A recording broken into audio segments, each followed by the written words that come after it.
కాంగ్రెస్ అనే ఒక third class party ఇవాళ రాష్ట్రంలో ప్రజలని ఎంత అరిగోసబుచ్చుకుంటున్నదో రాష్ట్ర ప్రజలందరికీ తెలుసు. మరి అట్లాంటి థర్డ్ క్లాస్ ముఖ్యమంత్రి, థర్డ్ క్లాస్ పార్టీ పెట్టిన అభ్యర్థిని మేము సమర్థిస్తారని మీరు ఎట్లా అనుకుంటారు? నాకు అర్థం కాదు. ఇంకోటి, ఇవాళ జరుగుతున్నది ఏంటంటే ఒక డ్రామా. ఉపరాష్ట్రపతి ఎన్నికల విషయంలో డ్రామా. నిన్న మొన్నటిదాకా ఏమన్నారు ఇదే రేవంత్ రెడ్డి గారు, బీసీల విషయంలో మా పార్టీ చాలా చిత్తశుద్ధిగా ఉన్నది, బలహీన వర్గాల విషయంలో మేము ఢిల్లీ దాకా కొట్లాడతాం, అవసరమైతే అంతరిక్షం దాకా పోయి కొట్లాడతాం అన్నాడు. మరి ఒక బీసీ అభ్యర్థిని ఎందుకు పెట్టలే? అంత ప్రేమ ఉంటే తెలంగాణ నుంచి ఒక బీసీ అభ్యర్థి దొరకలేదు, కంచయ్య గారిని పెట్టేది ఉండే. తెలంగాణ నుంచి ఒక బీసీ అభ్యర్థిని పెట్టి ఇగో ఇది మా చిత్తశుద్ధి అని చెప్పుకునేది ఉండే. అంటే బీసీల మీద ప్రేమ మాత్రం నోట్లోనే ఉంటుంది, మళ్ళీ ఎన్నికలు నిలబెట్టే టైంకి వచ్చే వరకు మాత్రం బీసీలు కనబడరు మీకు. అట్లాంటి మీ మాటలు మేము నమ్మాలి, మీ మాటలు నమ్మి మళ్ళీ మీ వెనక నిలబడాలి. నేను అడుగుతానమ్మా, మీరేమైనా మెహర్బాన్ చేస్తుండ్రా మాకు? మేము సర్వస్వతంత్రమైన పార్టీ, మేము డెఫినెట్గా ఎన్డీఏలో లేము, ఇండియాలో లేము.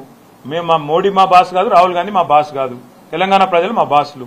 వాళ్ళ ఆలోచనకు అనుగుణంగా, వాళ్ళ అభిప్రాయానికి అనుగుణంగా మన నిర్ణయం ఉంటుంది. ఇక్కడ ఒకటి మాత్రం వాస్తవం, రెండు పార్టీలు దొందు దొండేనండి. కాంగ్రెస్ బీజేపీ రెండు కూడా దొందు దొందే. తెలంగాణను ఇద్దరు కూడా ముంచినోళ్లే.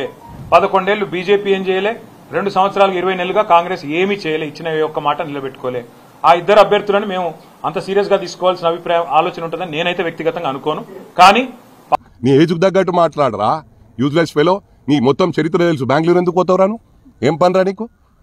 మొత్తం ఇదే పని నీకు. నువ్వు కుకింగ్ తీసుకుంటావు, నేను ప్రూవ్ చేస్తా, వీడియోస్ తీస్తా నీ బయటికి ఏమేం చేసినావు, ఏమేం కథలు చేసినావో. నేను ఏదో పోనీ ఎందుకు మనం అనుడు అన్నట్టు, ఎందుకంటే నన్ను నమ్మించి మోసం చేసినావురా. నువ్వు పిలుస్తూ వచ్చిన మాట్లాడుతూ ఉంటావు. అసలు నీకు ఏం అర్హత ఉంది? నువ్వు ఉద్యమంలో ఒకరోజు పాల్గొనలే. తెలంగాణ వస్తుందంటే వచ్చి ఆలిపోయినావు. ఇక్కడ ఆలిపోయి డైరెక్ట్ మంత్రి అయినావు. నువ్వు పడగొట్టింది ఏం తెలంగాణకు అని చెప్పి అడుగుతా ఉన్నా. తెలంగాణ కోసం త్యాగం చేసిన వాళ్ళందరూ అడ్రస్ లేకుండా పోయినారు ఈరోజు. ఈటల రాజేందర్ కానీ, కోదండరామరెడ్డి గారు కానీ, అదేవిధంగా సంతోష్ రెడ్డి గారు, వీళ్ళంతా బిగినర్స్. అందరు ఈరోజు ఉద్యోగస్తులు, కులాల వారిగా అన్ని కులాలు, మొత్తం రాష్ట్రం అంతా స్టూడెంట్స్. ఒకసారి ఉస్మానియా యూనివర్సిటీకి వెళ్ళి ఆర్ట్స్ కాలేజ్ దగ్గర మాట్లాడు. ఇక్కడుండి అని నరుకుతా ఉంటావు. అసలు నీకేంది? అసలు నీ నరం లేని నాలుగు ఏం మాట్లాడుతో తెలియదు. చాలా మేధావి అనుకుంటావు నువ్వు. నా అంత పెద్ద తోపులేడు అనుకుంటావు. That's not right. నువ్వేమనుకుంటున్నావు అంటే నేను ఏం మాట్లాడినా చెల్లుతుందని. బటన్ ఎక్కడొత్తో పెట్టాను? నీ ఏజ్కి తగ్గట్టు మాట్లాడు. నీకన్నా I'm 10 years older to you. You try to understand. ఏం మాట్లాడుతున్నావు నువ్వు? నాదేం తీస్తావు? ఏం తీస్తా అన్నాడు? తాట తీస్తా అన్నాడు. అరే బచ్చాగా, తాట తీసుడు కాదు, ఒక్క కాన్బైర్ ఇచ్చినా అనుకో 3 సుట్లు తిరుగుతావు. నీ హైట్ ఎంత, నువ్వెంత, నీ మాటలేంది అంటే నువ్వు ప్రభుత్వం ఎప్పుడు ఉంటుంది అనుకుంటున్నావు?